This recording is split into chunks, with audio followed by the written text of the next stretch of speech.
Who's actually going to get value out of a 9,000-pound two-post lift, and who would be better off putting their money toward a simpler jack? If you're a hobby mechanic who wants to work on trucks, SUVs, and big boy cars in a garage that's already set up for a shop, this might be a game changer. If you're just looking to change a tire on a sedan once a month, you'll probably spend more than you need to. And the big question that keeps most buyers up at night, does the price make sense for a regular DIYer versus a professional who lifts daily? Link is in the description if you want to check the product details on Amazon.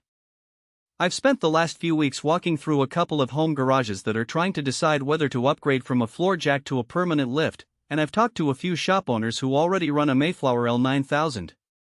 What I've learned is that the decision really hinges on three things: the kind of vehicles you plan to work on, the space you have for a lift, and how often you actually need that extra height.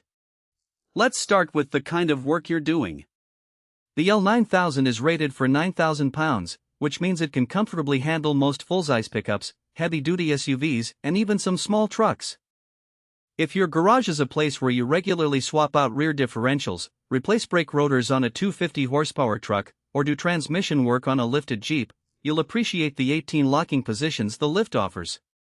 Those positions let you raise a vehicle to a precise height, making it easier to roll a cart underneath or to line up a hoist. For a weekend enthusiast who only ever services a compact sedan, the extra capacity is more than you'll ever need, and you'll be paying for a capability you'll never use. Space is another hidden trade-off. A two-post lift isn't a small footprint, especially once you factor in the clearance needed for the arms to open fully.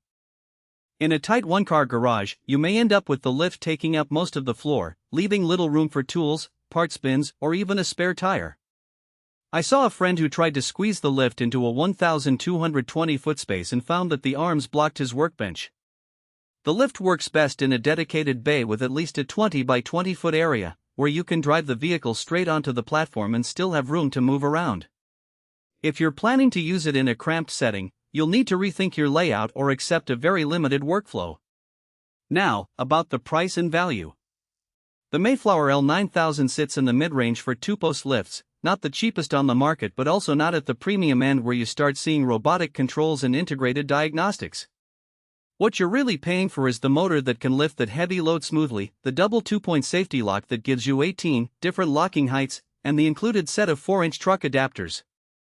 Those adapters are a small but practical detail. They let you lift trucks without needing to buy separate hardware, which saves you a few $100s if you already own a pickup. For a shop that lifts multiple vehicles a day, the time saved by not swapping adapters is worth the upfront cost. For a home user who only lifts a single vehicle once a week, those adapters feel like an unnecessary perk. One practical strength that often gets overlooked is the reliability of the safety lock system. In the shops I visited, mechanics praised the tactile feel of the lock release. It clicks into place with a definitive sound, reducing the chance of an accidental drop. That kind of feedback isn't something you find on a spec sheet, but it matters when you're under a vehicle and need that extra peace of mind. On the flip side, the lift's motor can be a little noisy during the initial lift phase. If your garage shares a wall with a living space, the hum might be noticeable, especially if you're working early in the morning. It's not a deal breaker, but it's something to consider if you're sensitive to noise. Let's talk about who should skip this lift. First, anyone who only does light maintenance oil changes, tire rotations, or spark plug replacements will find a floor jack or a portable hydraulic lift far more cost-effective. Second, if you don't have a solid concrete slab or a reinforced floor, the lift's weight and the dynamic forces during operation could cause structural issues. The L9000 isn't designed for a wooden garage floor without reinforcement. Finally, if you're not comfortable with the idea of a permanent installation that will stay in your garage year-round, you might prefer a portable system that you can store when not in use. If you do decide this lift matches your needs, the installation process is relatively straightforward, but it's not a plug-and-play job for a novice. You'll need basic electrical knowledge to hook up the motor, and you'll want